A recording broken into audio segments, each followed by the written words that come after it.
Hello and howdy, everybody. Welcome back. Welcome back to question number 19 on the 11th grade level multiple choice math contest, the Fermat paper from 2003.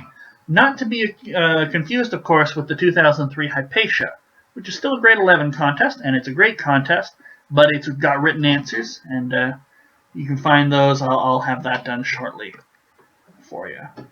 But no, we're on the Fermat, the multiple choice contest. So, question 19, in an art gallery, a 2-meter high painting, BT, okay, so it stretches from B to T, and we're sort of looking at it from the side, I think, is mounted on a wall with its bottom edge 1 meter above the floor. Okay. A spotlight is mounted at S, 3 meters out from the wall. Okay, and 4 meters above the floor. Okay, even right there, I'm thinking 3, 4, 5 triangle.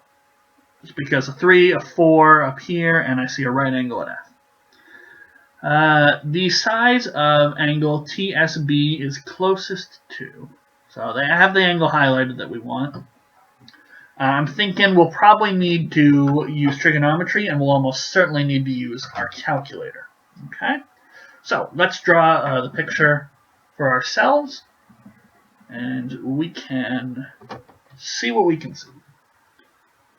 So we've got sort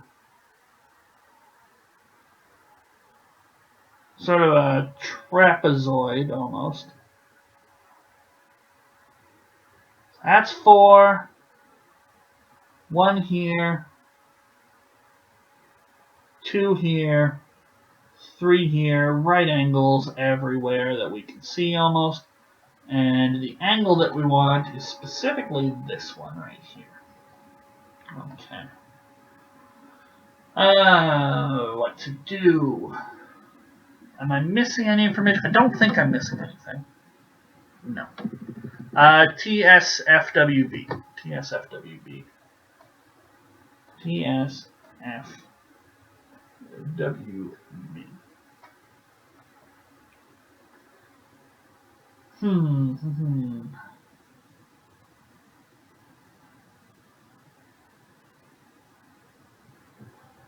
Well, I said 3, 4, 5 triangle. I don't know how helpful it's going to be, frankly.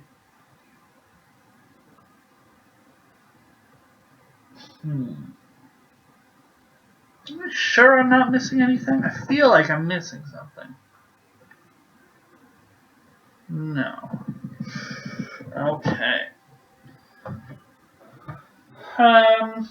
Well, I'm going to start dropping some lines. So this one going across here, we'd have 3 and we'd have 1 meter up here. So we could also get a parallelogram going here. So that's certainly a possibility. And if, because that's a 1 and that's a 1. And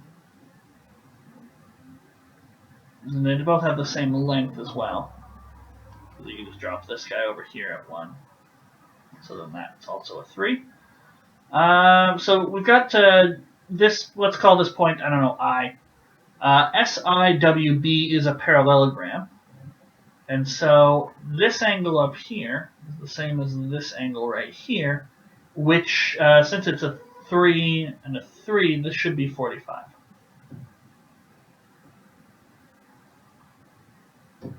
Okay.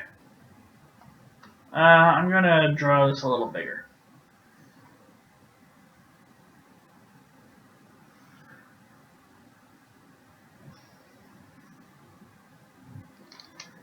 So I realize I'm probably getting quite cramped and small, and I don't want to do that right now. So I just want to get a lay of the land for a moment.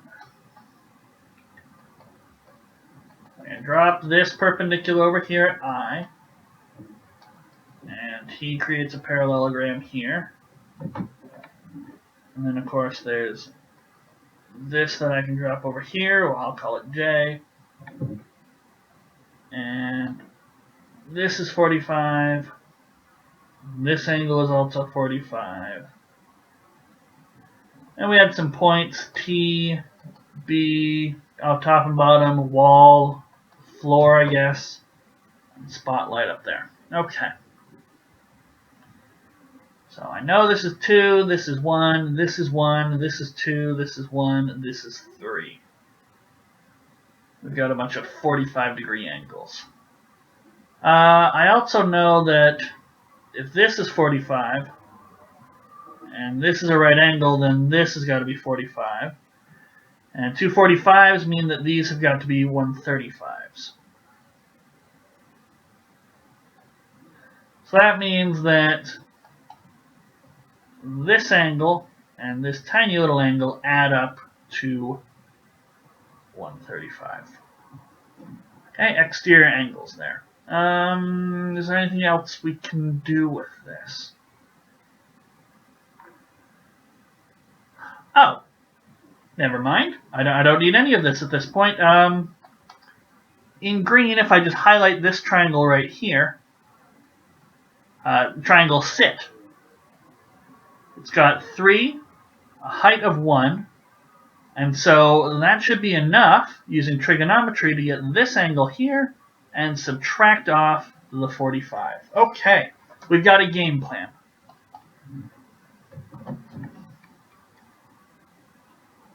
So angle TSB is equal to angle TSI minus 45 degrees. Okie dokie. What else can we do? Oh, and so if we just knew angle TSI, we'd be all set. So angle TSI, that's this angle up here, and 1 is adjacent, 3 is opposite. So if we use TOA,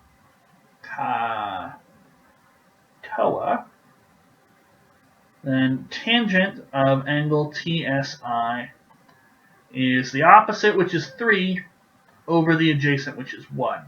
So it should be 3. So now we can get into our calculation. The angle that we want, TSB, should just be, if we do the reverse of the tan of 3 minus 45 degrees, we should be all set. So we get out our calculator, and we make sure our calculator is in degrees, not radians. Some of you might be familiar with radians. Some of you might have your calculator default to radians. You will see somewhere on the interface it says deg, rad, or maybe for some reason it says grad. These are 3 different conventions on measuring angles. You want to make sure yours is in deg, so you'll often find a little button that says DRG. Press it and either select deg, which is degrees, or have it cycle through until deg comes up. The reason we want to be in degrees is because when we take the arctan of 3, when we reverse the tangenting process, we don't want a radian out, because we might get, like, I don't know, 1.6 or something, and that wouldn't make sense subtracting 45 from it. You have to make sure you get degrees out, so you get 60 degrees minus 45 degrees, that sort of thing. Okay, so I've got mine, and I've got the little deg symbol on my display, so I know I'm in degrees. So now let's do tan inverse. Sometimes it'll be tan to the minus 1. I prefer to write arctan just because it's less confusing that way to me, but a lot of them will have the tan inverse 1 symbol of 3, and I'm getting 71.565 approximately. So I'm going to write that down. So it's approximately 71.565 degrees, and we're going to subtract off 45 degrees. Couldn't be simpler with a calculator, and we get approximately 26.565 degrees, which is about 26, or that wasn't one of the possibilities, right? It was 27. So it'll be A, 27.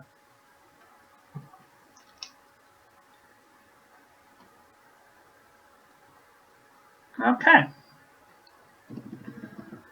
So that's a nifty little question. I don't think there's a way to do it without trigonometry, just because I don't think I can get that as an exact angle. And that's okay.